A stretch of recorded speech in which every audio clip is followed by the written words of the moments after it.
बहुत दिन हो गए उनको लेने जाना चाहिए। तो आज के समय में क्या चला है, बिना बताए चले जाओ तो क्या कहते हैं, कुछ कहते हैं ना, सरप्राइज। तो सरप्राइज के चक्कर में जीजा जी बिना बताए अपने पत्नी से चले गए ससुराल। अब वहां सारी सहेलियां ने देखा कि आए हैं तो सब वहां पहुंच गई। शबरियां सुंदर सुंदर पकवान बन रहा है कि जीजा जी आए हैं, सुंदर सुंदर पकवान बनिया पूरी सब्जी इत्यादि बना।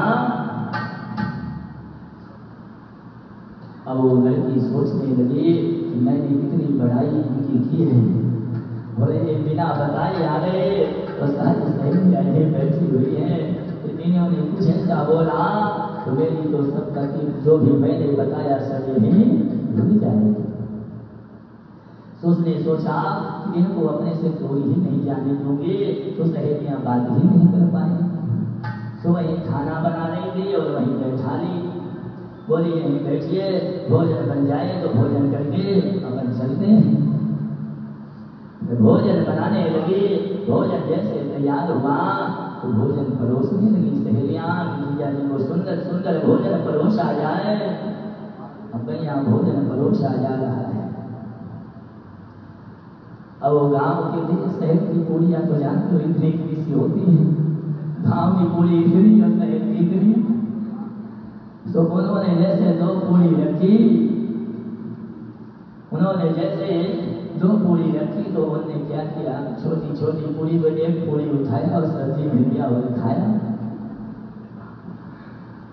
अब वो देख रही थी वहां से कि मैंने कहा ये तो बहुत पढ़े लिखे हैं, अभी तो एक पूरी सही भी खा रहे हैं, उससे कम दो तो होकर लेना चाहिए।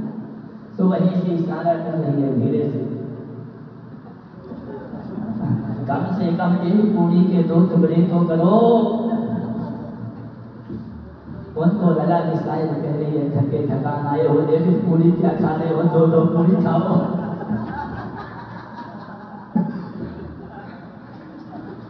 तो भैया जी वो दो दो पूरी ले करके सब्जी के साथ खाने लगे।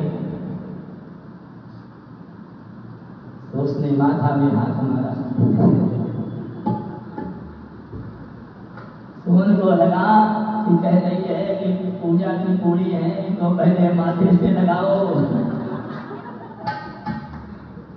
फिर इनको खाओ। तो माथे से लगाए और खाते जाए। समझ गई ये समझ नहीं पा रहे हैं।